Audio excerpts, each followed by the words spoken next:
Welcome to the University of Virginia. I know there's a lot of folks here from out of town, and we appreciate your coming. We are very fortunate to have today with us my friend and mentor, Randy Pausch. I first met Randy at 1992 when I became a professor here at UVA, and I was lucky enough to recognize Randy's greatness early on, and his honesty, courage, and grace were very striking even back then. As a mentor, Randy has been sort of a cross between Yoda, Captain Kirk, and Jim Carrey. And his unique combination of wisdom and leadership and humor has taught me many important life lessons over the years. Randy always gave me and everybody else honest advice that was untainted by political correctness, and in fact sometimes untainted by politeness even. But I appreciated that greatly, because as a mentor, that's exactly what you want. And I owe a lot of my success to him, and he's been a perfect mentor. There's an old saying that talent does what it can, but genius does what it must. And Randy's genius has been a valuable asset to me and to many, many others over the years.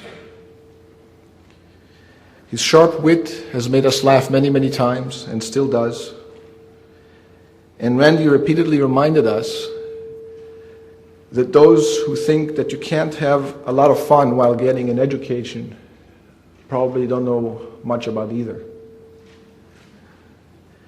Indeed, Randy has raised the level of fun in education to an entirely new dimension. And we will forever be grateful to him for doing so and for the wonderful value that he added to our lives. And Randy's impact will continue to touch and affect many, many people across the world for many, many years to come.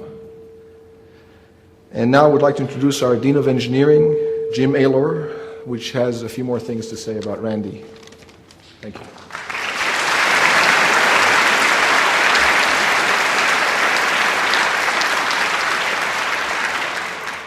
Wow. It's really great to see everyone here.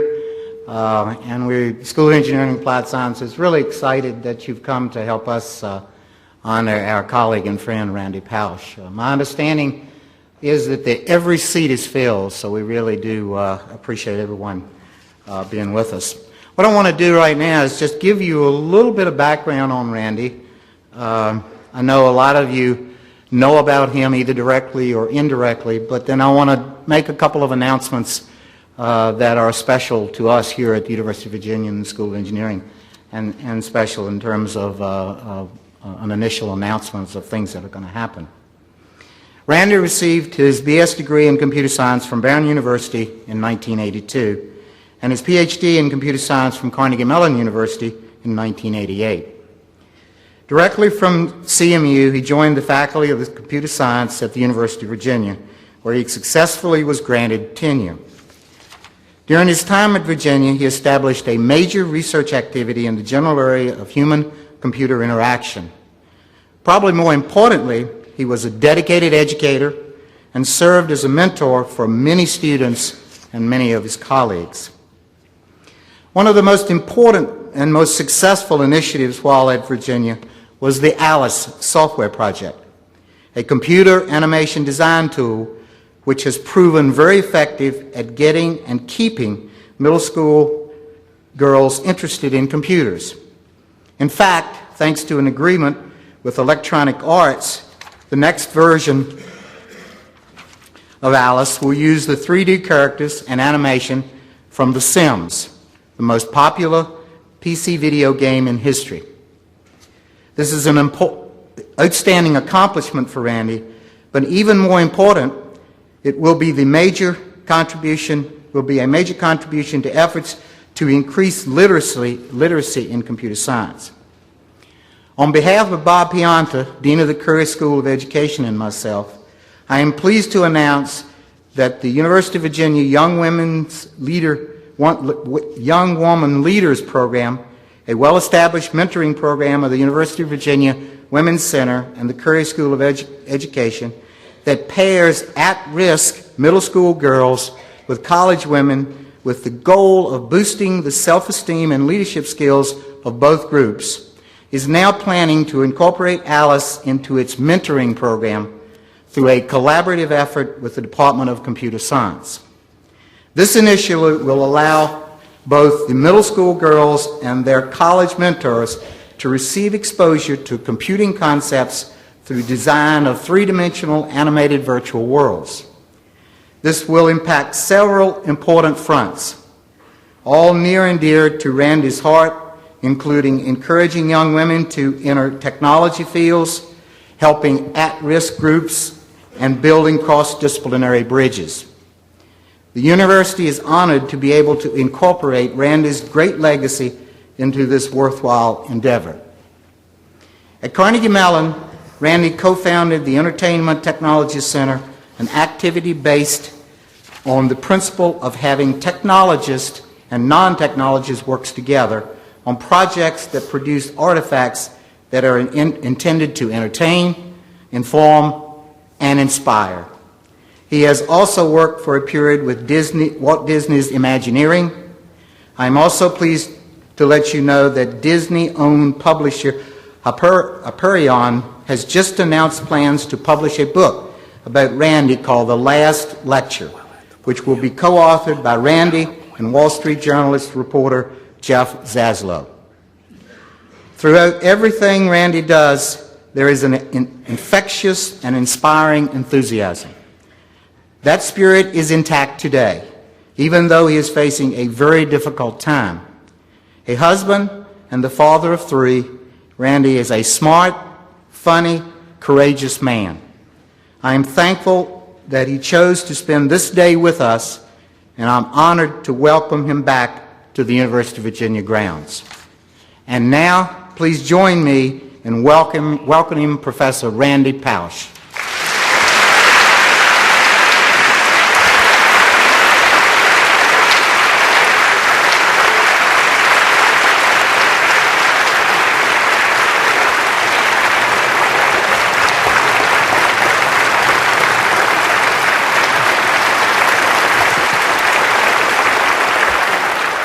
Thank you. That's very kind, but never tip the waiter before the meal arrives. Thank you, Gabe and Jim. I couldn't imagine being more grateful for an introduction. These are two people that I've known a long, long time. I taught here at the University of Virginia. I love this school. It's just an incredible place filled with tradition and history and respect, the kind of qualities that I really admire, that I want to see preserved in American society.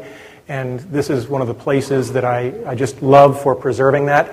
I think the honor code alone at the University of Virginia just is something that every university administrator should study and look at and say, you know, why can't we do that too? So I think there are a lot of things about this place to love. I'm going to talk today on the topic of time management. The circumstances are, as you probably know, a little bit unusual. I think at this point I'm an authority to talk about what to do with limited time. My battle with pancreatic cancer started about 1.5 years ago. Fought, did all the right things, but it's, you know, as my oncologist said, if you could pick off a list, that's not the one you'd want to pick. So on August 15th, these were my CAT scans. You can see that if you scroll through all of them, there were about 12 tumors in my liver. And the doctors at that time said, you are likely to have I love the way they say it, you have 3 to 6 months of good health left. Right? Optimism and positive phrasing. It's sort of like when you're at Disney, what time does the park close? The park is open until 8. Right? So I have 3 to 6 months of good health. Well, let's do the math. Today is 3 months and 12 days. So what I had on my day timer for today was not necessarily being at the University of Virginia. I'm pleased to say that we do treat with palliative chemo. They're going to buy me a little bit of time, on the order of a few months, if it continues to work. I am still in perfectly good health. With Gabe in the audience, I'm not going to do push-ups because I'm not going to be shown up. Gabe is really in good shape. But I continue to be in relatively good health. I had chemotherapy yesterday. You should all try it. It's great. But it does sort of beg the question, I have finite time. Some people have said, so why are you going and giving a talk? Well, there are a lot of reasons I'm coming here and giving a talk. One of them is that I said I would. Right? That's a pretty simple reason, and I'm physically able to. Another one is that going to the University of Virginia is not like going to some foreign place. People say, aren't you spending all your time with family? And by coming back here for a day, I am spending my time with family both metaphorically and literally, because it turns out that many of you have probably seen this picture from the talk that I gave. These are my niece and nephew, Chris and Laura. And my niece, Laura, is actually a fourth year here at Mr. Jefferson's University. So, Laura, could you stand up so they see what you've gotten taller? There we are.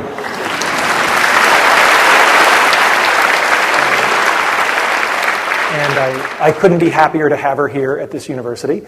And the other person, so that's Laura. The other person in this picture is Chris.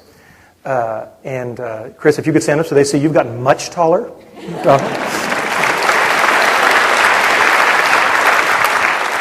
And they have grown in so many ways, not just in height. And it's been wonderful to see that and be an uncle to them. Is there anybody here on the faculty or PhD students of the history department? Do we have any history people here at all?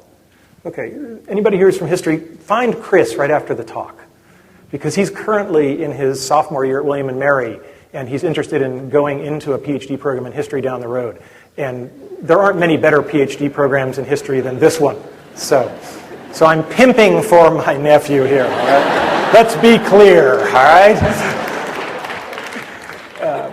So what are we going to talk about today? We're going to talk about, this is not like the lecture that you may have seen me give before. This is a very pragmatic lecture. And one of the reasons that I had agreed to come back and give this is because Gabe had told me that, and many other faculty members had told me that they had gotten so much tangible value about how to get more done. And I truly do believe that time is the only commodity that matters. So this is a very pragmatic talk, and it is inspirational in the sense that it will inspire you by giving you some concrete things you might do to be able to get more things done in your finite time. So I'm going to talk specifically about how to set goals, how to avoid wasting time, how to deal with a boss. Originally this talk was how to deal with your advisor, but I've tried to broaden it so it's not quite so academically focused, and how to delegate to people.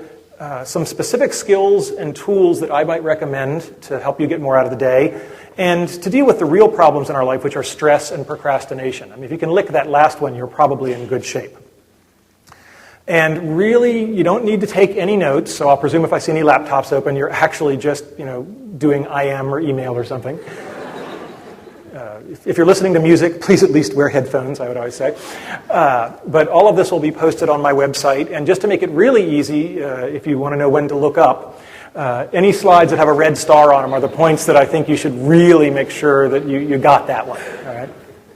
And conversely, if it doesn't have a red star, well... all right. So the first thing I want to say is that Americans are very, very bad at dealing with time as a commodity. We're really good at dealing with money as a commodity. I mean, we're, as a culture, very interested in money, and how much somebody earns is a status thing, and so on and so forth. But we don't really have time elevated to that. People waste their time, and it just always fascinates me. And one of the things that I noticed is that very few people equate time and money, and they're very, very equatable. So the first thing I started doing when I was a teacher was asking my graduate students, well, how much is your time worth an hour? Or if you work at a company, how much is your time worth to the company? What most people don't realize is that if you have a salary, let's say you make $50,000 a year, it probably costs that company twice that in order to have you as an employee, because there's heating and lighting and other staff members and so forth. So if you get paid $50,000 a year, you are costing that company, they have to raise $100,000 in revenue. And if you divide that by your hourly rate, you begin to get some sense of what you are worth an hour. And when you have to make trade-offs of, should I do something like write software, or should I just buy it, or should I outsource this, having in your head what you cost your organization an hour is really kind of a staggering thing to change your behavior, because you start realizing that, wow, if I free up 3 hours of my time, and I'm thinking of that in terms of dollars, that's a big savings. So start thinking about your time and your money almost as if they are the same thing. And of course, Ben Franklin knew that a long time ago. So you've got to manage it. And you got to manage it just like you manage your money. Now, I realize not all Americans manage their money. That's what makes the credit card industry possible. And apparently mortgages, too. So,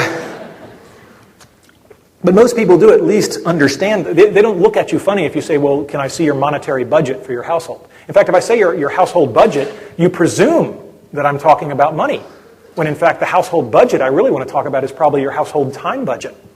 At the Entertainment Technology Center at Carnegie Mellon, students would come in, and during the orientation I would say, this is a master's program, everybody's paying full tuition, and it was roughly $30,000 a year. And the first thing I would say is, if you're going to come into my office and say, I don't think this is worth $60,000 a year, I will throw you out of the office. I'm not even going to have that discussion. And of course, they would say, oh God, this Pausch guy's a real jerk. And they were right. But what I then followed on with was, because the money is not important. You can go and earn more money later. And what you'll never do is get the 2 years of your life back. So if you want to come into my office and talk about the money, I'll throw you out. But if you want to come into my office and say, I'm not sure this is a good place for me to spend 2 years, I will talk to you all day and all night, because that means we're talking about the right thing, which is your time, because you can't ever get it back. A lot of the advice I'm going to give you, particularly for undergraduates, how many people in this room are undergraduates, by show of hands? Okay, good. Still young. A lot of this, what did Hans and Franz on Saturday Night Live, if you're old enough? Hear me now, but believe me later. Right? A lot of this is going to make sense later, and one of the nice things is Gabe has volunteered to put this up on the web. I understand that people can actually watch videos on the web now. So this is... So a lot of this will only make sense later, and when I talk about your boss, if you're a student, think about that as your academic advisor. If you're a PhD student, think of that as your PhD advisor. And if you're watching this and you're a young child, think of this as your parent, because that's sort of the person who is in some sense your boss. And the talk goes very fast, and as I said, I'm very big on specific techniques. I'm not really big on platitudes. I mean, platitudes are nice, but they don't really help me get something done tomorrow. The other thing is that one good thief is worth 10 good scholars. And in fact, you can replace the word scholars in that sentence with almost anything.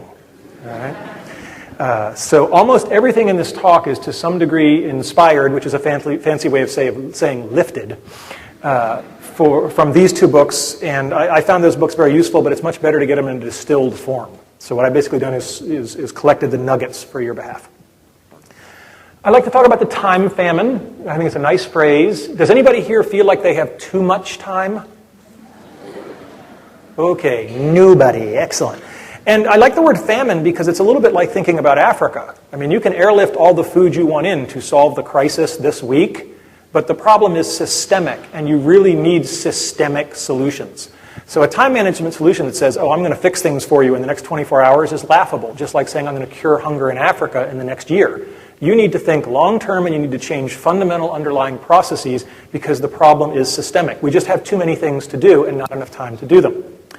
The other thing to remember is that it's not just about time management. That sounds like a kind of a lukewarm, a talk on time management. That's kind of, milquetoast.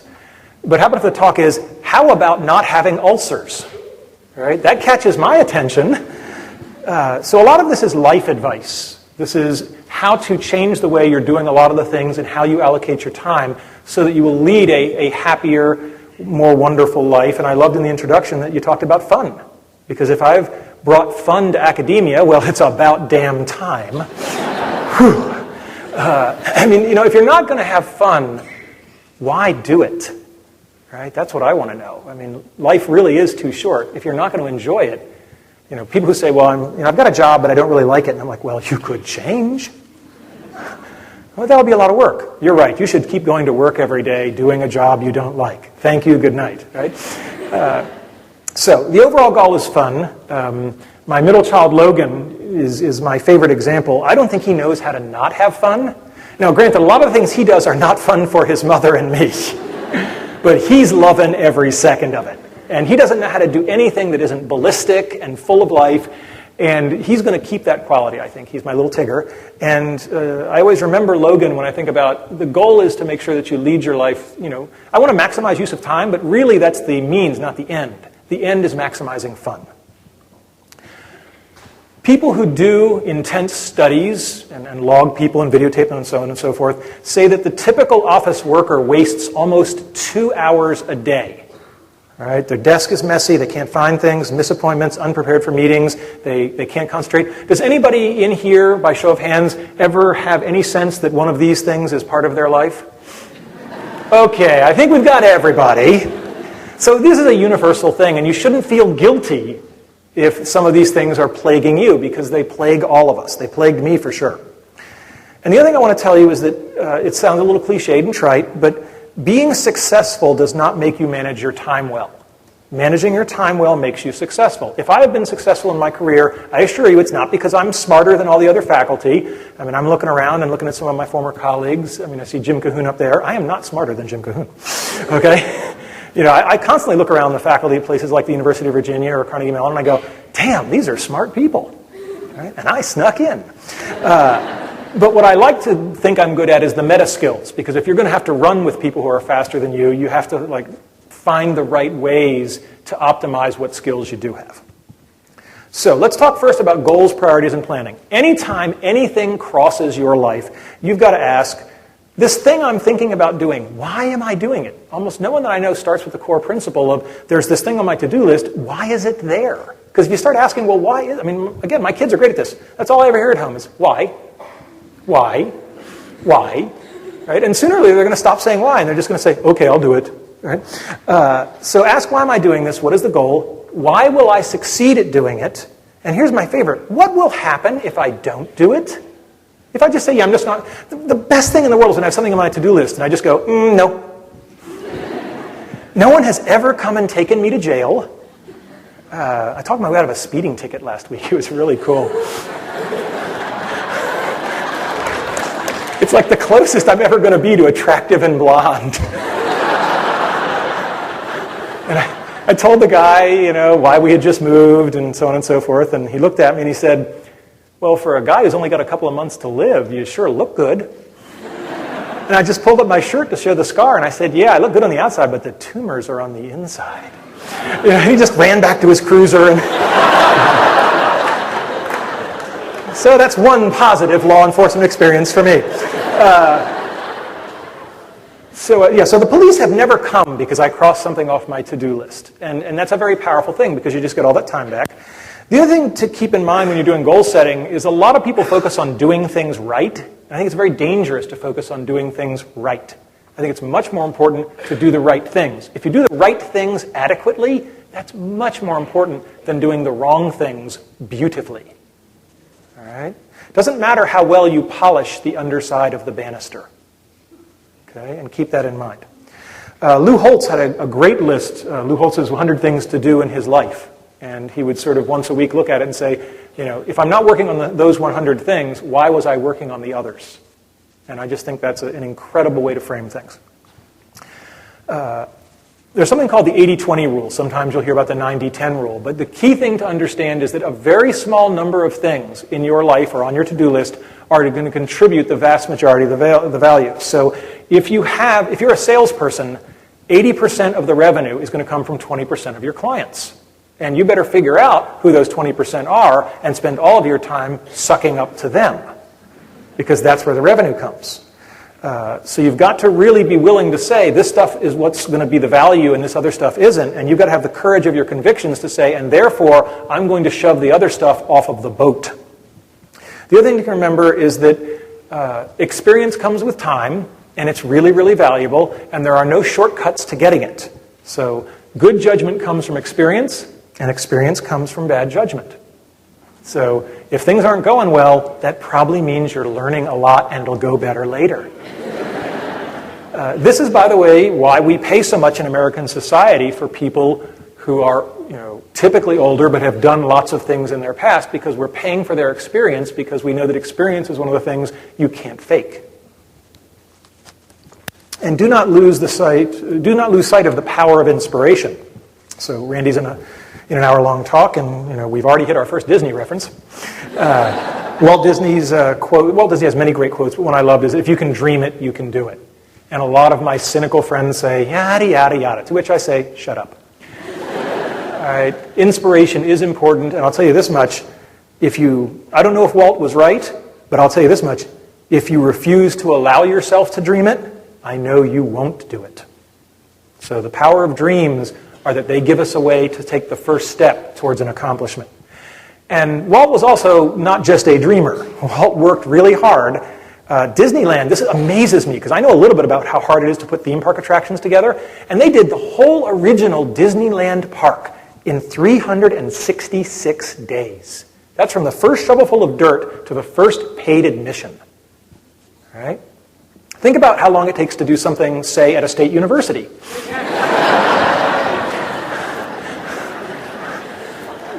By comparison. So it's just fascinating. When someone once asked Walt Disney, how did you get it done in 366 days? He just deadpanned, we used every one of them. All right? So again, there are no shortcuts. There's a lot of hard work in anything you want to accomplish.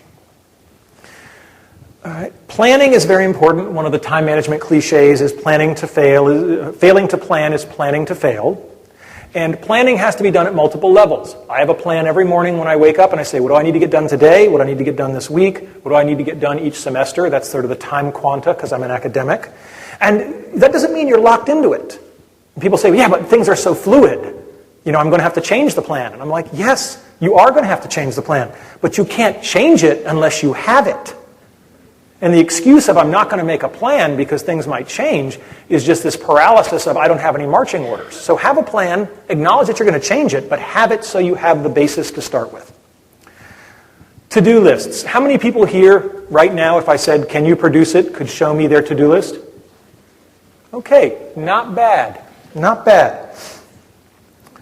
The key thing with to-do lists is you have to break things down into small steps. I literally, once on my to-do list when I was a junior faculty member here at the University of Virginia, I put, get tenure. That was naive. And I looked at that for a while and I said, oh, that's really hard. I don't think I can do that. My children, Dylan and Logan and Chloe, particularly Dylan, is at the age where he can clean his own damn room, thank you very much. But he doesn't like to. And Chris is smiling because I used to do this story on him, but now I've got my own kids to pick on. But Dylan will come to me and say, I can't pick up my room. It's too much stuff. He's not even a teenager and he's already got that move, And I say, well, can you make your bed? Yeah, I can do that. Okay, can you put all the clothes in the hamper? Yeah, I can do that.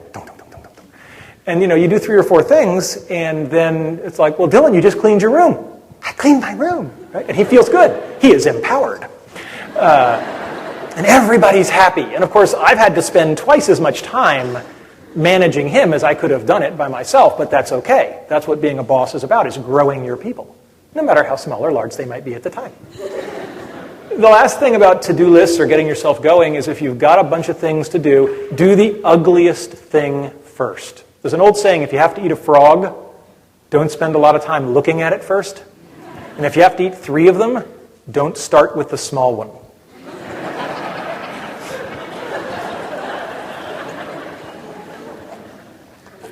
All right, this is the most important slide in the entire talk. So if you want to leave after this slide, I will not be offended because it's all downhill from here. And this is blatantly stolen. This is Stephen Covey's great contribution to the world. He talks about it in the 7 Habits book.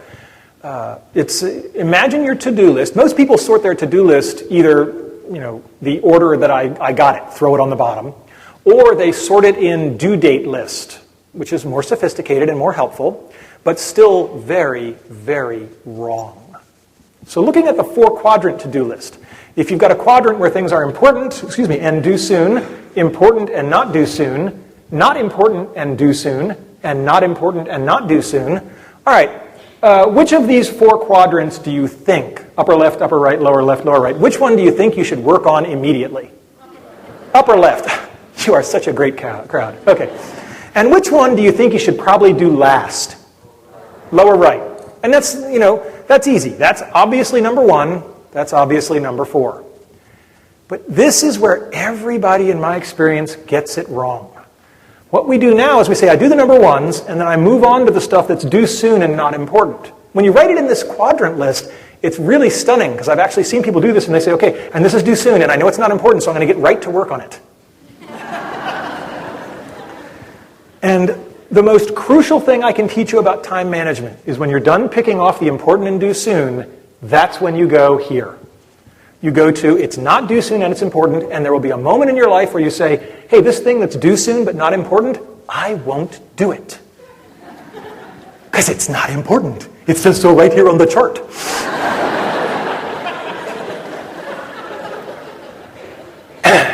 And magically, you have time to work on the thing that is not due soon but is important, so that next week it never got a chance to get here because you killed it in the crib. My wife won't like that metaphor. But you you solve the problem of something that's due next week when you're not under time stress because it's not due tomorrow. And suddenly you become one of those Zen-like people who just always seem to have all the time in the world because they've figured this out. All right, paperwork. The first thing you need to know is that having cluttered paperwork leads to thrashing. You end up with all these things on your desk, and you can't find anything, and the moment you turn to your desk is saying to you, I own you. I have more things than you can do. And they are many colors and laid out. So what I find is that it's really crucial to keep your desk clear, and we'll talk about where all the paper goes in a second, and you have one thing on your desk, because then it's like, now it's Thunderdome. Me and the one piece of paper, right? And so I usually win that one. One of the mantras of time management is touch each piece of paper once. You get the piece of paper, you look at it, you work at it, and I think that's extremely true for email. How many people here, well, I'm going to take it for granted that everybody here has an email inbox. How many people right now have more than 20 items in their email inbox? Oh, I'm in the right room. Your inbox is not your to-do list. And my wife has learned that I need to get my inbox clear. Now, sometimes this really means just filing things away and putting something on my to-do list. But remember, the to-do list is sorted by importance. But does anybody here have an email program where you can press the sort by importance button? You know, it's amazing how people who build software that really is a huge part of our life and getting work done haven't a clue. And that's not a slam on any particular company. I think they all have missed the boat. And I just find it fascinating. Because everybody I know, or most people I know, have this inbox that, all right, I got to ask, how many people have more than 100 things in their email inbox? Oh, I'm just not going to keep going. This is too depressing.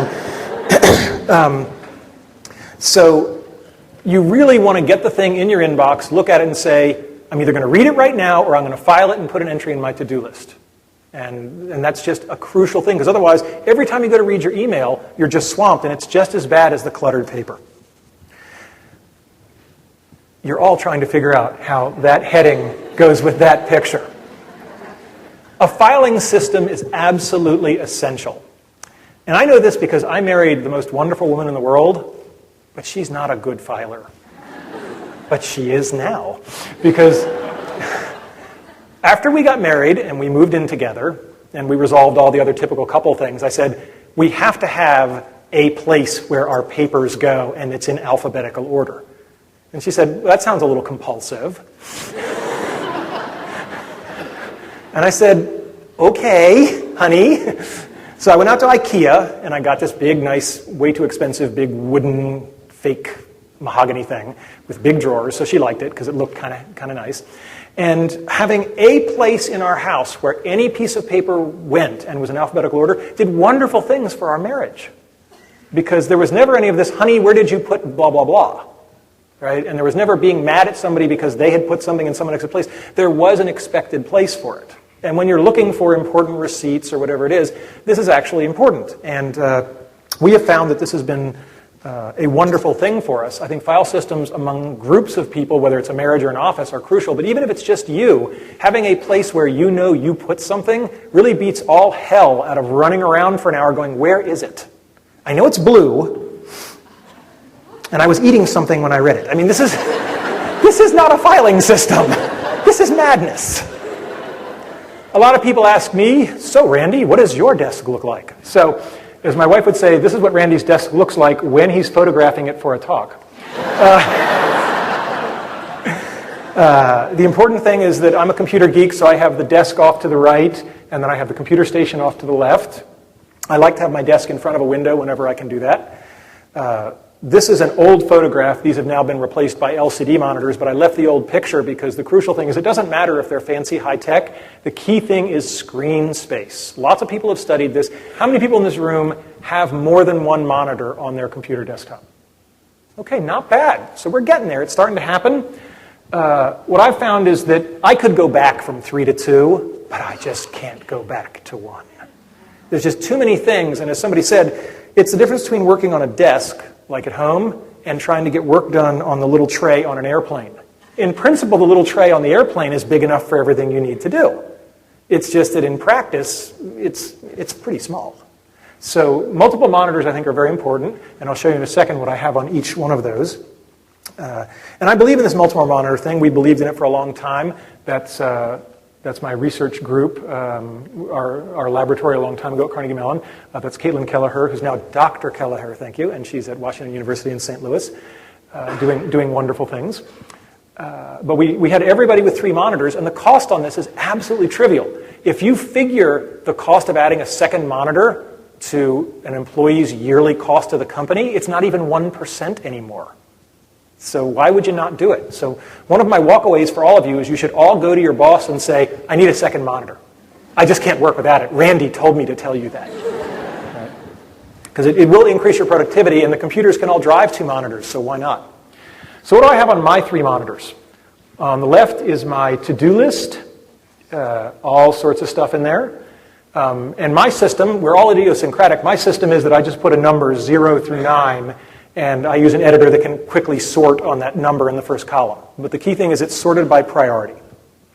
In the middle is my mail program. Note the empty inbox. And I try very hard. I sleep better if I go to sleep with the inbox empty. When my inbox does creep up, I get really testy. So my wife will actually say to me, I think you need to clear the inbox. On the third one is a calendar. This is from a number of years ago, but that's kind of like what my days would be. I used to be very heavily booked. And I don't care which software you use. I don't care which calendar you use. I don't care if it's paper or computer. Whatever works for you, but you should have some system whereby you know where you're supposed to be next Tuesday at 2 o'clock. Because even if you can live your life without that, you're using up a lot of your brain to remember all that. And I don't know about you, but I don't have enough brain to spare to use it on things I can have paper or computers do for me. So back to the overview. On the desk itself, let's zoom in a little bit. Look, I have the one thing I'm working on at the time. I have a speakerphone. This is crucial. How many people here have a speakerphone on their desks? Okay, not bad, but a lot more people don't. Speakerphones are essentially free. And I spend a lot of time on hold, and that's because I live in American society where I get to listen to messages of the form, your call is extremely important to us. Watch while my actions are cognitively dissonant from my words.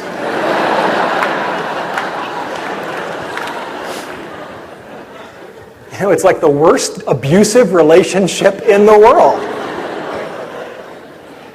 I mean, imagine a guy picks you up on the first date and he smacks you in the mouth and says, I love you, honey. That's pretty much how modern customer service works on the telephone. But the great thing about a speakerphone is you hit the speakerphone and you dial, and then you just do something else. And if it takes 7 minutes, it takes 7 minutes. And hey, I just look at this as somebody's piping music into my office. That's very nice of them.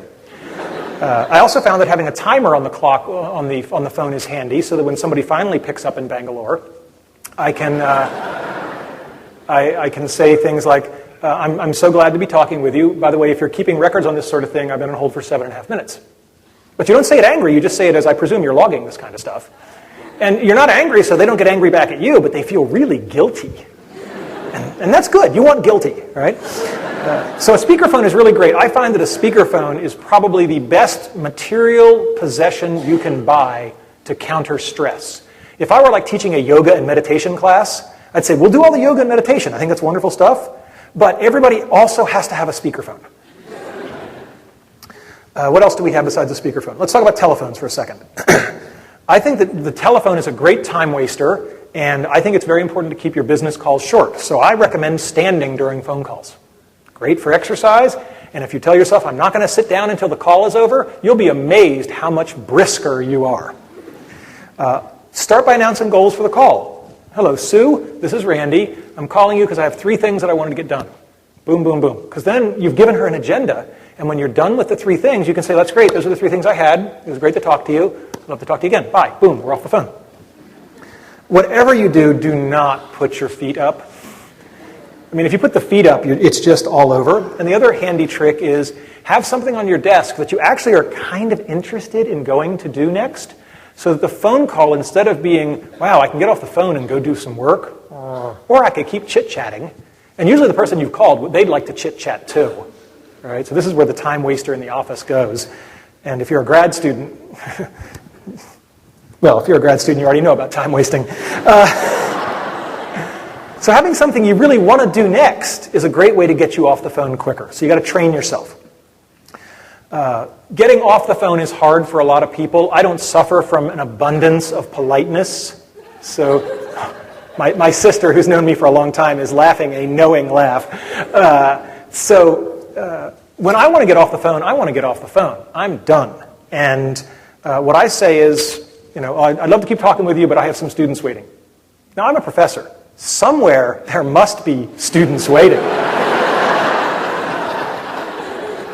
Right? I mean, it's got to be. Now, sometimes you get in a situation like with a telemarketer, right? And that's awkward because a lot of people are so polite. Now, I have no trouble with telemarketers. I'll just go there with them. Right? If you're a telemarketer and you call my house, you have made a mistake. Right? Yeah, I can't talk right now, but why don't you give me your home phone number and I'll call you back around dinner time. Seinfeld did a great bit on that. Or if you want to be a little bit more over the line, I'd love to talk with you about that. But first, I have some things I'd like to sell you. And the funny part is they never realize you're yanking with them. But if you have to hang up on a telemarketer, what you do is you hang up while you're talking. Well, I think that's really interesting, and I would love to keep, I mean, talk about self-effacing. Hanging up on yourself. And they won't figure it out, and if they do and they call back, just don't answer, right? So 10 years from now, all anybody will remember from this talk is hang up on yourself. The other thing is group your phone calls. Call people right before lunch or right before the end of the day, because then they have something they would rather do than keep chitty-chatting with you. So I find that calling somebody at 11:50 is a great way to have a 10-minute phone call. Because frankly, you may think you're interesting, but you are not more interesting than lunch. I have become very obsessive about phones and using time productively, so I just think that everybody should have something like this. I don't care about fashion, so, I don't have Bluetooth, and, I have this big ugly thing. Hi, I'm Julie from Time Life, right? But the thing this allows me to do, because, I am sort of living the limit case right now of I've got to get stuff done and I really don't have a lot of time. So I get an hour a day where I exercise on my bike. And this is me on my bike. And if you look carefully, you can see I'm wearing that headset and I've got my cell phone. And for an hour a day, I ride my bike around the neighborhood. This is time that I'm spending on the phone getting work done. And it's not a moment being taken away from my wife or my children. And it turns out that I can talk and ride a bike at the same time. Amazing the skill sets I have.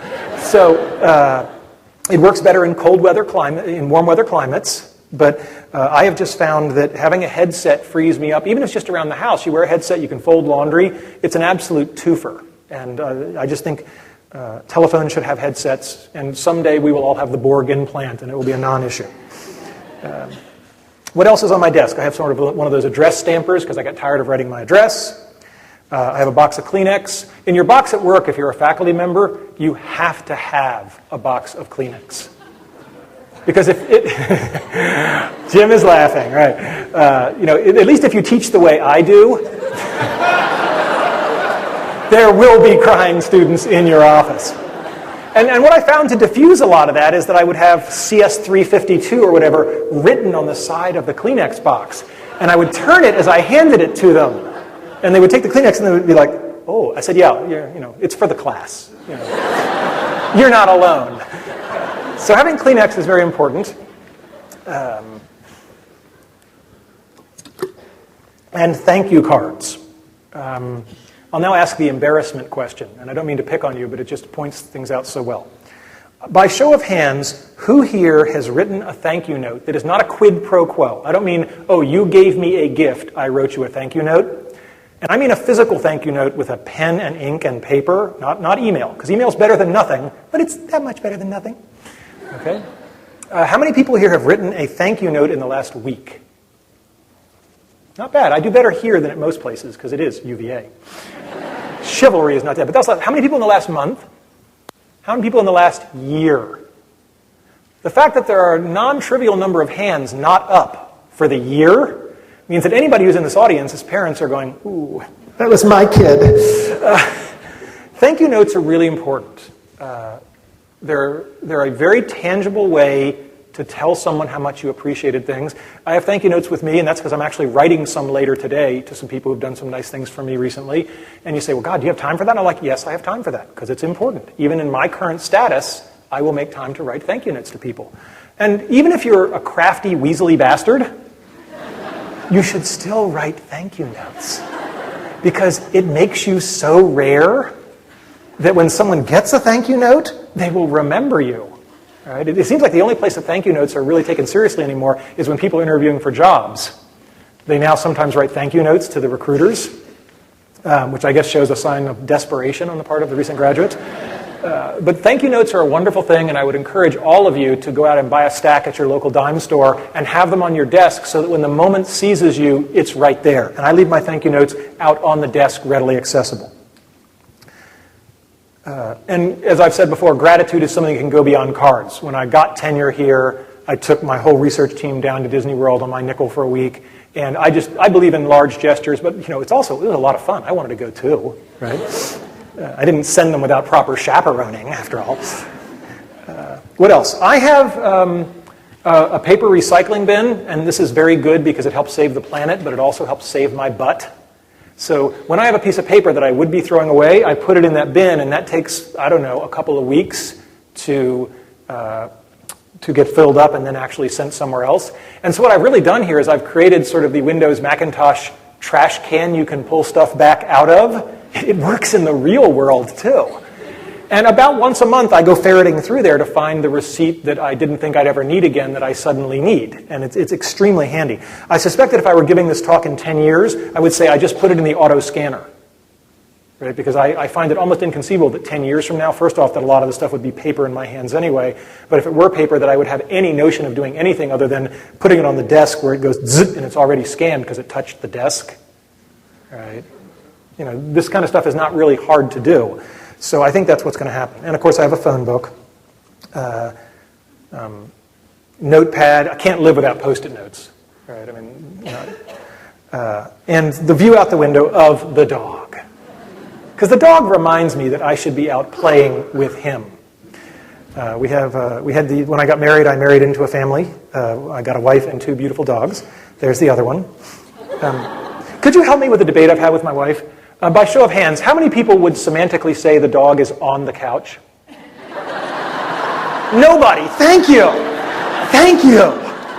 Because the dog was not allowed on the couch. And my wife came in one day. And anyway, thank you for agreeing with me. It makes me feel very good. So the dog is wonderful. The dogs have long gone on, but they are still in our hearts and our memories, and I think of them every day, and they're still a part of my life. I've presented to you how I do my office, how I do things. It's not the only way. One of the best assistants I've ever met was a woman named Tina Cobb, and she has a completely different system. She's a spreader. Right? If you think about it, there's a method to her madness. Everything here is exactly 1 arm's radius from where she sits. It's like a 2-armed octopus. And she got so much stuff done, and I never presume to tell somebody else how to change their system if their system is working. Tina was much more efficient than I was. So, I would just say, look, do what works for you. And everybody has to find the system for themselves. But you've really got to think about what makes me more efficient. Let's talk about office logistics. In most office settings, people come into each other's offices and proceed to suck the life out of each other. If you have a big, cushy chair in your office, you might as well just slather butter all over yourself and send yourself naked into the woods for the wild animals to attack you. I say make your office comfortable for you and optionally comfortable for others. So no comfy chairs.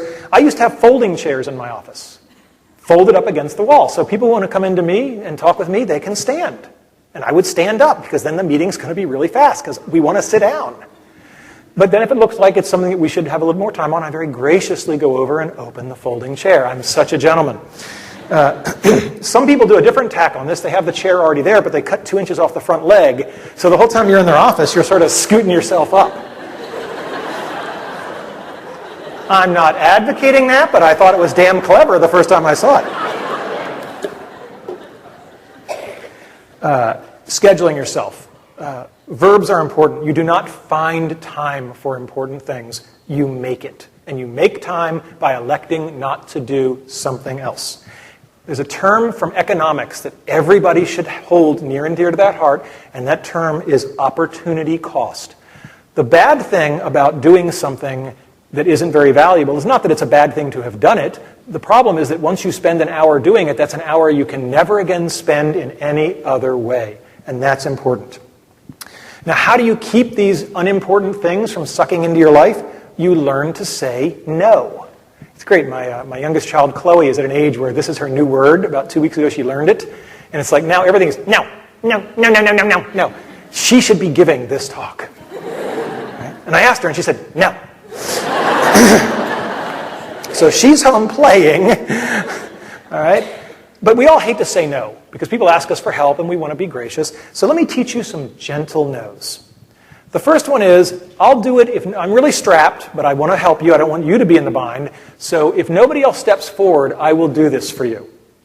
All right? Or I'll be your deep fallback, but you have to keep searching for somebody else. Now, you will find out about the person's character at that moment, because if they say, great, I got my sucker, and they stop looking, then they have abused the relationship. But if they say, that's great, my stress level is down at 0, because now I know it's not going to be a disaster, but I'm going to keep looking for somebody for whom it's less of an imposition. That's a person that will get lots of this sort of support. Okay? When I was in graduate school, we did a moving party with 4 people. A lot of moving parties carry heavy objects. We had 4 people. We should have had 12. It was a long day. And after that, I adopted a new policy. I said, from now on, when somebody says, will you help me move, I'll say, how much stuff you got? And they would tell me, and I'd say, that sounds like about 8 people. If you give me the names of 7 other people that'll be there, I'll be there. And I never again was at a moving party that went for 14 hours in January in Pittsburgh. Everybody has good and bad times. A big thing about time management is find your creative time and defend it ruthlessly. Spend it alone, maybe at home if you have to, but defend it ruthlessly. The other thing is find your dead time, schedule meetings, phone calls, exercise, mundane stuff, but do stuff during that where you don't need to be at your best. And we all have these times. And the times are not at all intuitive. I discovered that my most productive time was between 10 p.m. and midnight, which is really weird, but it's sort of this, for me, it's just this burst of energy right before the end. Let's talk about interruptions. An interruption, there are people who measure this kind of stuff, who have stopwatches and clipboards, and what they say is that an interruption takes typically 6 to 9 minutes, but then there's a 4 to 5 minute recovery to get your head back into what you're doing. And if you're doing something like software creation, you may never get your head back there. The cost can be infinity. But if you do the math on that, 5 interruptions blows a whole hour. So you've got to find ways to reduce both the frequency and the length of these interruptions. One of my favorites is turn phone calls into email. If you phone my office at Carnegie Mellon and it says, hi, this is Randy, please send me email. Again, I presume everybody here has email. How many people here, when a new message comes in, does your computer go ding or make some other noise? Do we still have people doing that? What the heck is wrong with you people? And I love the fact that computer scientists just know nothing about anything. So for years, by default, all these packages out of the box would go ding every time you get a new piece of email. So we had taken a technology explicitly designed to reduce interruption, and we'd turned them into interruptions. So you just got to turn that off. The whole point of email is you go to it when you're ready, not you're sitting around like Pavlov's dog saying, oh, maybe I'll get another email. In the same way you try to not interrupt other people, I save stuff up, so I have boxes for Tina or for my research group meeting, and I put stuff in those boxes, and then once a week or however often when the box gets full, I walk down the hall and I interrupt that person one time and say, here are the 8 things I have for you. How do you cut things short? Because people will always want to spend more time than you want to spend. Well, you can say, look, somebody interrupts you and says, got a few minutes, and I say, well, I'm in the middle of something right now. And that tells them, I'm interrupting it, I'm going to do it quickly, but I've got to get back to that. Or you can say, I only have 5 minutes. The great thing about that is that later you have the privilege of extending that if you so choose, but when the 5 minutes are up, you can say, well, I said at the beginning I only had 5 minutes and I really have to go now. So it's a very socially polite way to bound the amount of time on the interaction. If somebody's in your office and they don't get it, now I'm not saying that as a computer scientist I have an inordinate amount of time to opportunity to interact with people with no social skills.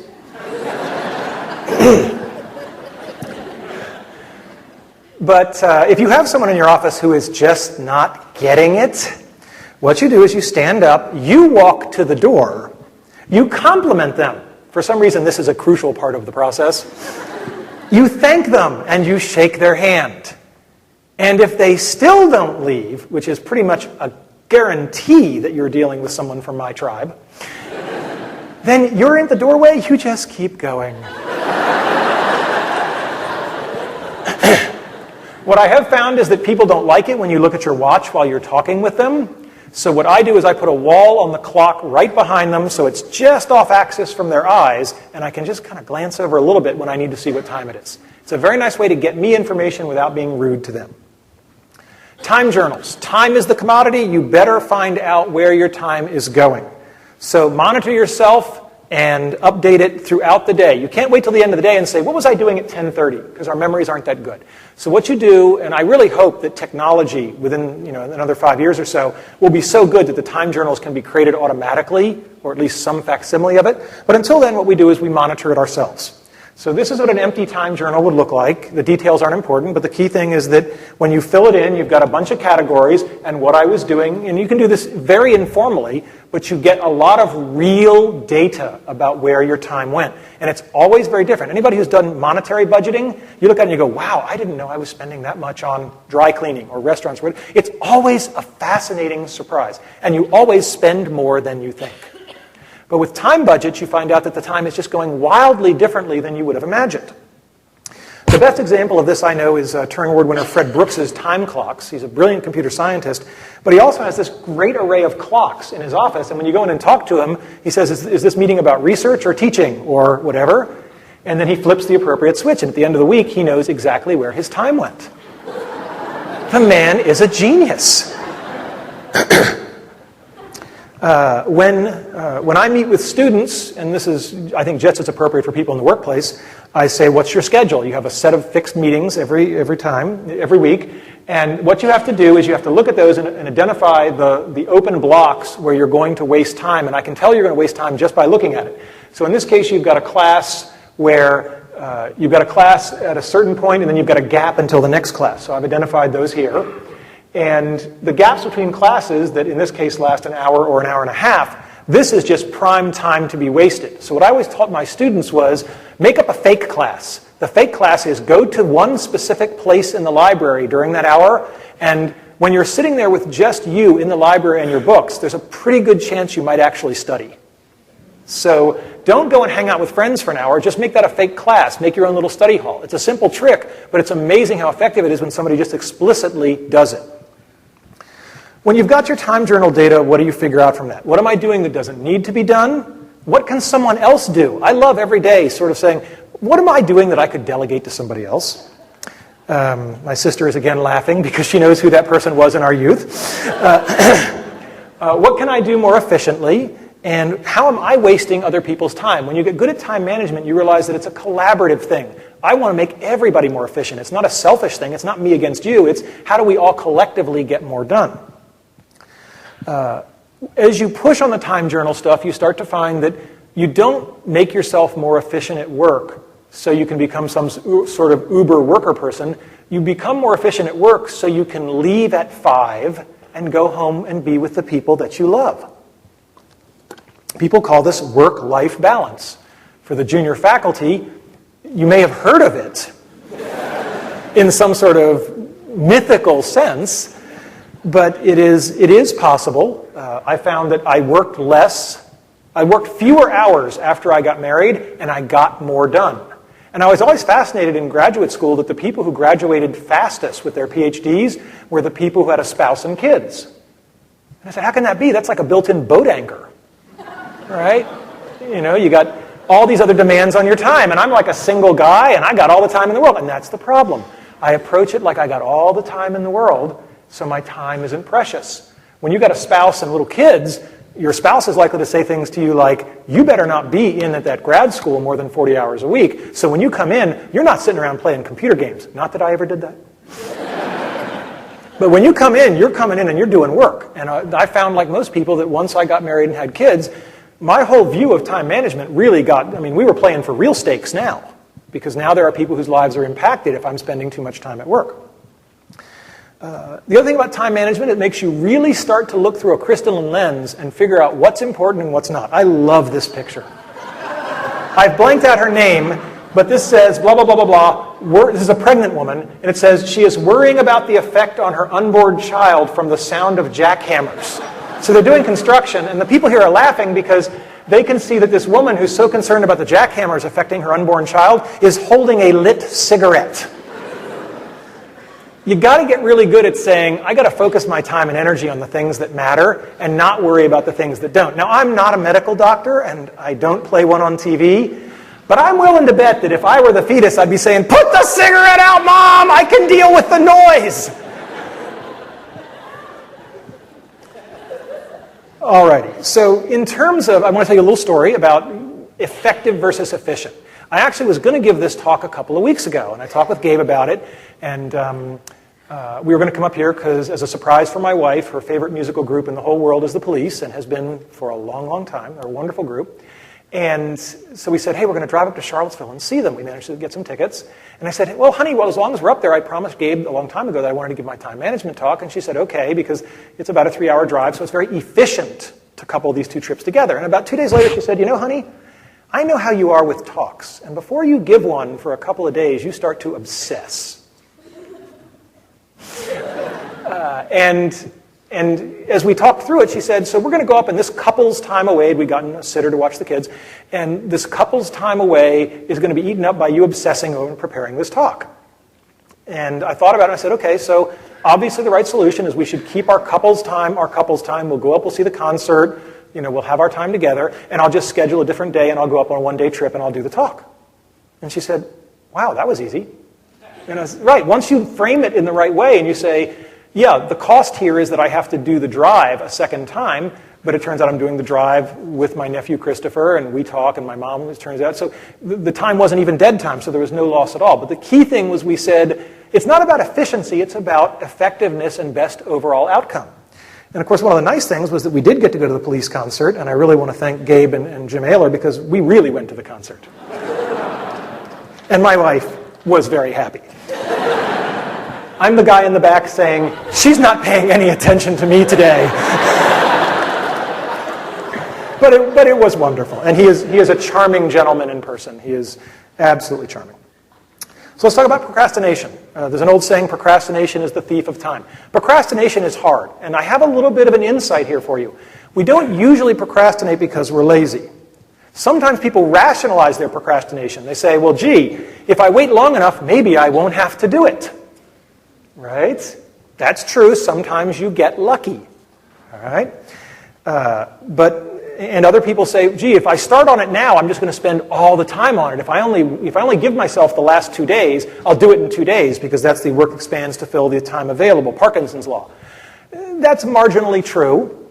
But I think the key balance here is to understand that doing things at the last minute is really expensive. And it's just much more expensive than doing it just before the last minute. So if you're doing something and you can still mail it through the U.S. mail, you have suddenly avoided the, oh my God, I've got to do the whole FedEx thing. Now, I love FedEx. FedEx supports our whole universal habit of procrastination. But it also allows us to get stuff there when it really has to be there in a hurry. So that's a wonderful thing. But I think you have to realize that if you push things right up to the deadline, that's where all the stress comes from.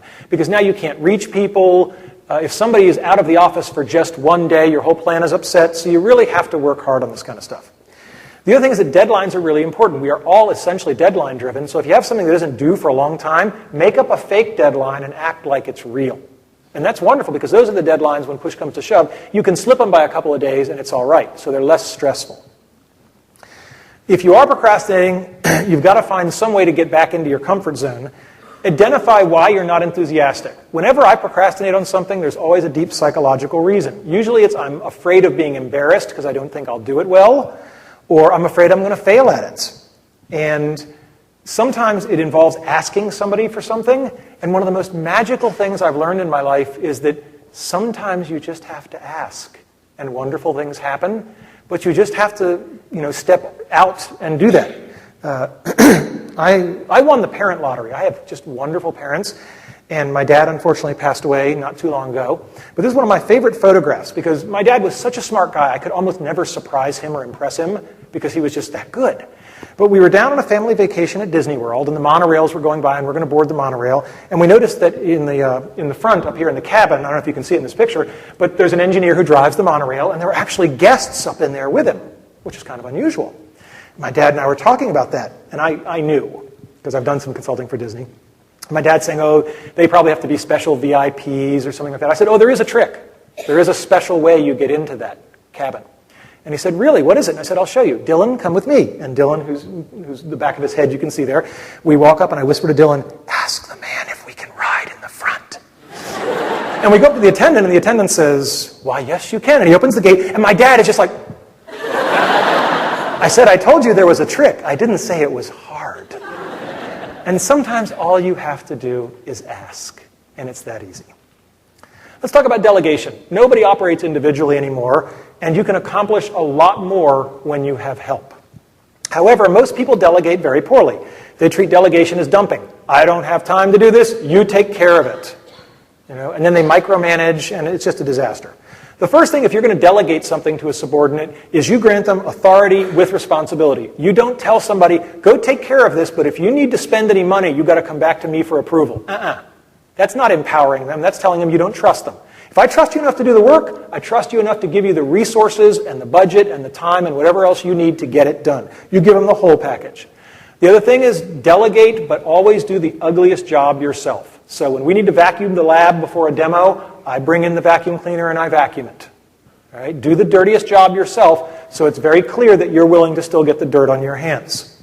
Treat your people well. People are the greatest resource, and if you are fortunate enough to have people who report to you, treat them with dignity, respect, and, to sound a little bit corny, the kind of love that they should have from someone who cares about them and their professional development. And for crying out loud, staff and secretaries are your lifeline. Right? If you don't think you should treat them well because it's a decent thing to do, at least treat them well, because if you don't, they will get you. Right? And they will get you good, and you will deserve it, and I will applaud them. Mind giving a talk on time management with Alf Weaver in the audience? Where is Alf? There he is. That's like talking about surviving the Jonestown flood if Noah's in the audience. One of the things that Alf Weaver taught me is, whether it's to a colleague or to a subordinate, if you want to get something done, you cannot be vague. And he said, you give somebody a specific thing to do, a specific date and time. Thursday is not a specific time. Thursday at 3:22 gets somebody's attention. And you give them a specific penalty or reward that will happen if that deadline for that thing is not met. And then he paused and he said, and remember, the penalty or reward has to be for them, not you. Right? I will be screwed over if you meet that deadline. Oh, bummer. Right? This is an important point to not get wrong. Challenge people. I've been told that one of the tricks is you delegate until they complain. I don't know about until they complain, but what I've found is that under-delegation is a problem. People are usually yearning for the opportunity to do more. They want to be challenged. They want to prove to you and themselves they can be more capable, so let them. Communication has to be clear. So many times people get upset with their bosses because there's a misunderstanding, and particularly in a time of email, it's so easy to communicate via email. Even if you've had a face-to-face conversation, send a 2-line email just to be specific afterwards. And it's not like we're trying to be all lawyer-like. It's just that, as Judge Wapner said, get it in writing, if you remember the People's Court. And Judge Wapner said, if there isn't a problem, it's not a problem. It didn't take you much time. But if there ever is a problem, well, wait a second, there won't be a problem because there's a written record. And that's the magic. There won't be a confusion because you can't disagree about the written word. Don't give people how you want them to do it. Tell them what you want them to do. Give them objectives, not procedures. Let them surprise you with a way of solving a problem you would never have imagined. Sometimes those solutions are mind-blowing, good or bad. But they're really much more fun than just having them do it the way you would have done it. And you know what? If you're in a university, your job should be to have people smarter than you, i.e. your students, and they will come up with stuff you would never have thought of. The other thing is tell people the relative importance of each task. I meet so many people who say, oh, my boss is an ogre. They gave me 5 things to do. I'm like, well, did they tell you which one was the most important? Oh, yeah. I guess I could ask that. Knowing that if you have 5 things, which are the ones to get done is really important, because if you're flying blind, you got a 20% chance of getting them done in the right order. And delegation can never be done too young. Does everyone see the difference in the 2 pictures? This is my daughter, Chloe. I love her to death, but I want her to grow up to be a wonderful person, and I know the sooner she holds her own bottle, the better. Sociology, beware upward delegation. Sometimes you try to delegate and people try to hand it back to you. One of the best things I ever saw was someone who had a secretary trying to say, I can't do this, you'll have to take it back, and he just put his hands behind his back and took a step backwards. And then he waited. And then eventually the secretary said, or maybe I could find this other solution. And he said, that's wonderful. I'm so proud you thought of that. Right? It was an elegant gesture. Reinforced behavior won't be repeated. One of my favorite stories in the 1 Minute Manager is he talks about, did you ever wonder how they got the killer whales to jump through the hoop? If they did it like modern American office managers, they would yell at the killer whale, jump through the hoop! And then every time the killer whale didn't jump through the hoop, they'd hit it with a stick. Right? I mean, this is how we train people in the office place. Read the book if you want to see how they actually do it, because I'm curious. I mean, I know now, but it's really cool how they get them to do it. So reinforced behavior you want repeated. When people do things that you like, praise them and thank them. That's worth more than any amount of monetary reward or a little plaque. People really like to just be told straight up, thank you, I really appreciate that you did a good job. The other thing is that if you don't want things delegated back up to you, don't learn how to do them. I take great pride. I don't know how to run photocopiers and fax machines, and I ain't going to learn. Right? That's certainly how I'm not going to spend my remaining time. Meetings. The average executive spends more than 40% of his or her time in a meeting. My advice is when you have a meeting, lock the door, unplug the phone, and take everybody's BlackBerries. Because if it's worth our time, it's worth our time. If it's not worth our time, it's not worth our time. But I don't have any interest in being in a room with 6 people who are all half there, because that's very inefficient. I don't think meetings should ever last more than an hour, with very rare exception. And I think that there should be an agenda. I got into a great habit a couple of years ago when I just started saying, if there's no agenda, I won't attend. And the great thing about that is whoever called the meeting had to actually think before they showed up about why we were supposed to be there, because otherwise it's like, well, why are we here? Because we had a meeting. It's on all of our calendars. It's just a classic Dilbert moment. So, most important thing about meetings, and again, this comes from the 1 Minute Manager, 1 minute minutes. At the end of a meeting, somebody has to have been assigned the scribe, and they write down in 1 minute or less what decisions got made and who is responsible for what by when, and then they email it out to everybody. Because if you don't do that, you have your next weekly meeting next week, and you all sit around going, now who was going to do this? Right? It's very inefficient. And it's so fast to just do these 1 minute minutes. Let's talk about technology. People, I'm a computer scientist, so they say, which gadget will make me more time efficient? And I don't have an answer for that. It's all idiosyncratic. But I will tell you that my favorite comment about technology comes from a janitor at the University of Central Florida who said, computers are faster, they just take longer. That's Zen right there. So that's another way of saying only use technology that's worth it. And worth it is end to end, did it make me more efficient? And that depends on how you work, and we're all different. And remember that technology is getting insane. I walked into McDonald's and I ordered, Happy Meal number 2, and they said, would you like a cell phone with that? I went to the grocery store to buy 16 slices of American cheese, and you get Grolier's Encyclopedia, so with 16 slices of cheese, you get all of man's knowledge for free.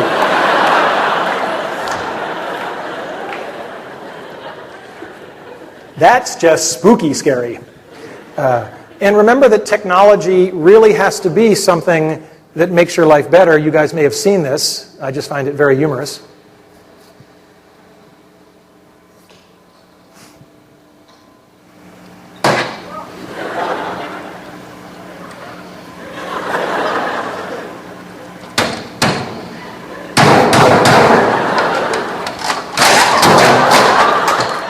So, only use technology that helps you. I find that technology is good if it allows you to do things in a new way. Just doing the same things a little bit faster with technology is nice, but when technology changes the workflow. So I was carving pumpkins a few years ago, and this is FM, a good friend of mine, and I don't know if you can see it, but down by her right knee is a pattern, and you lay this pattern over the pumpkin, and you get this little special carving knife, and you can, instead of these amateurish pumpkins like I made, you get this sort of howling at the moon. And her husband Jeff and I thought this was really cool, but in sign of a reactionary Burning Man kind of a moment, we grabbed our power drills and we carved our pumpkins that way. Use technology if it changes the way you do things, because you get and believe me, the result of a power drill, you get these little, oh, it's just gorgeous. Let's talk briefly about email, because email is such a large part of all our lives. First off, don't ever delete any of it. Save all of it. I started doing this 10 years ago. Right? An interesting thing is that all the historians talk about, oh, it's such a shame we don't have people keeping diaries. We don't know what their day is like. I'm like, you fools. We have just entered a society circa about 10 years ago, and I'm a living example of it. Every piece of my correspondence is not only saved, it's searchable. So if I were, a person of merit, a historian, which is a big stretch, a historian could actually look at my patterns of communication much better than the most compulsive diary writer. Now, we could talk about whether or not I'm being introspective. That's about content. But in terms of quantity, it's great. And of course, you can save your email and you can search it, and it's just wonderful because you can pull back stuff from 5 years ago. So never delete your email. Here's a big email trick. If you want to get something done, do not send the email to 5 people. Hey, could somebody take care of this? Every one of those 5 recipients is thinking one and only one thing. I deleted it first. All right? So the other 4 people will take care of this. I don't have to. So you send it to one and only one person.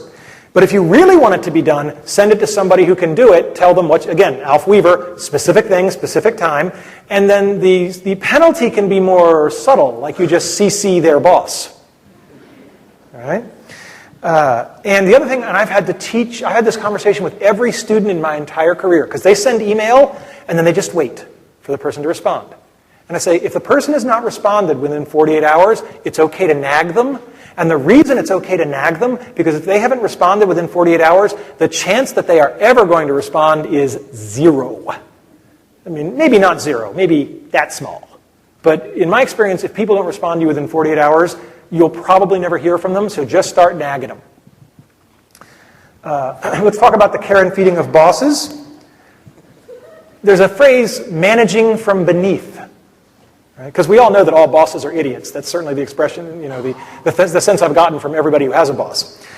When you have a boss, write things down. Do that clear communication thing. Ask them, when is our next meeting? What do you want me to have done by then? So you've got sort of a contract.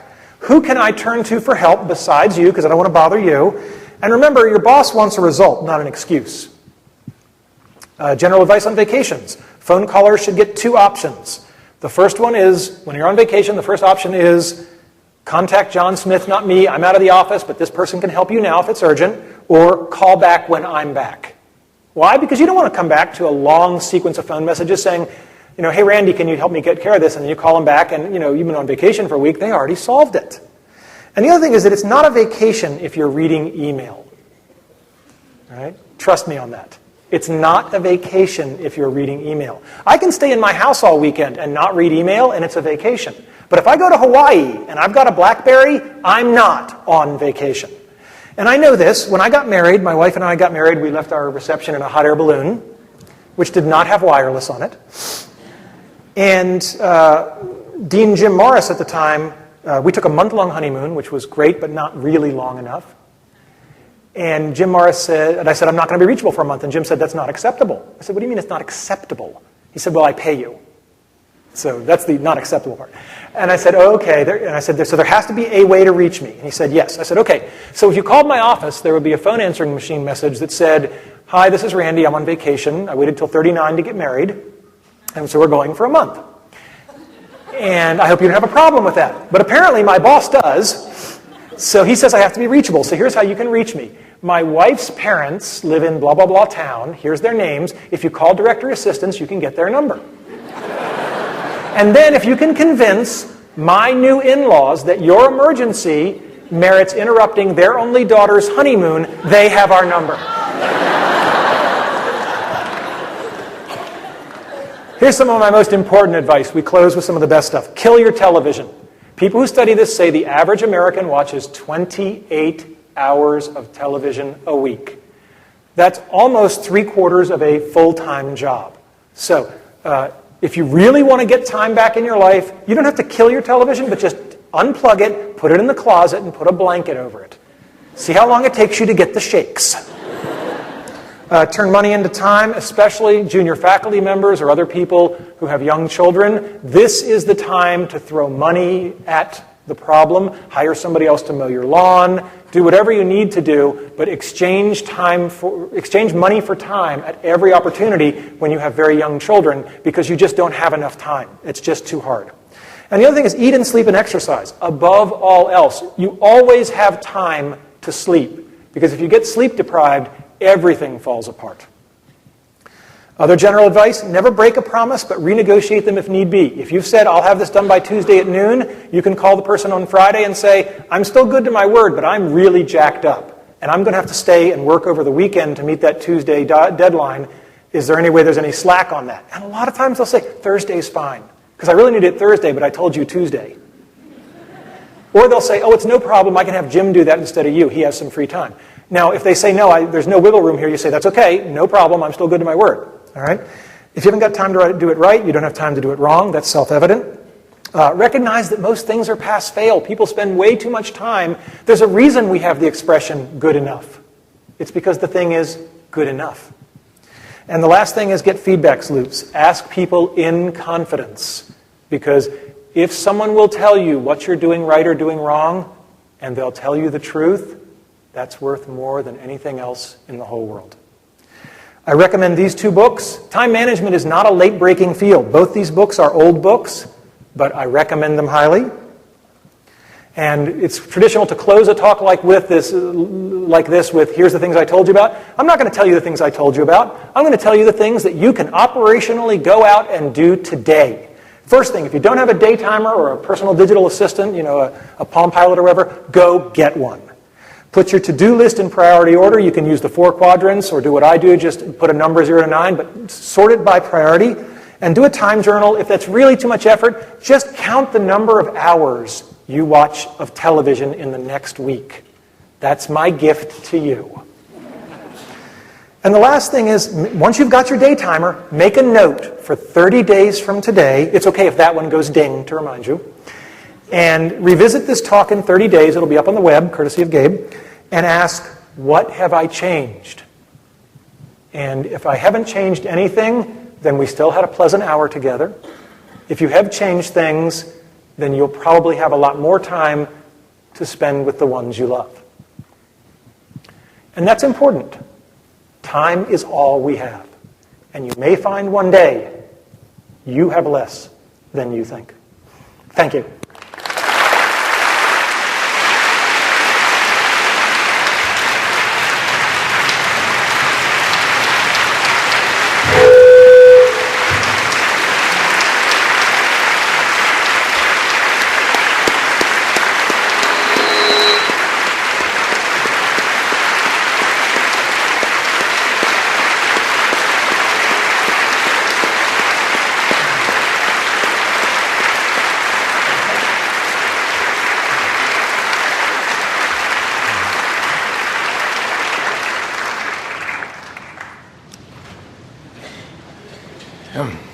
Well, that was amazing.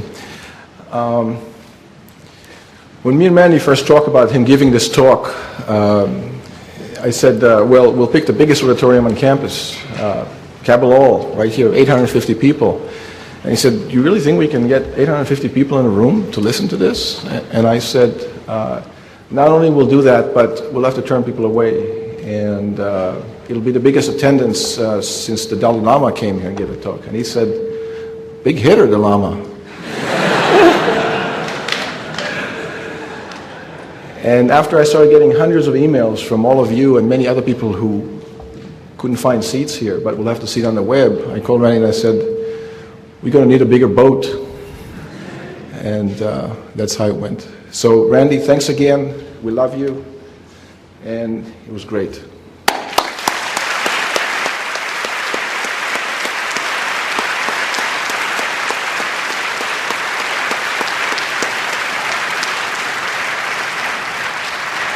And there's refreshments, teas, and cookies in the lobby, so go out there and have a snack, and we'll see you there.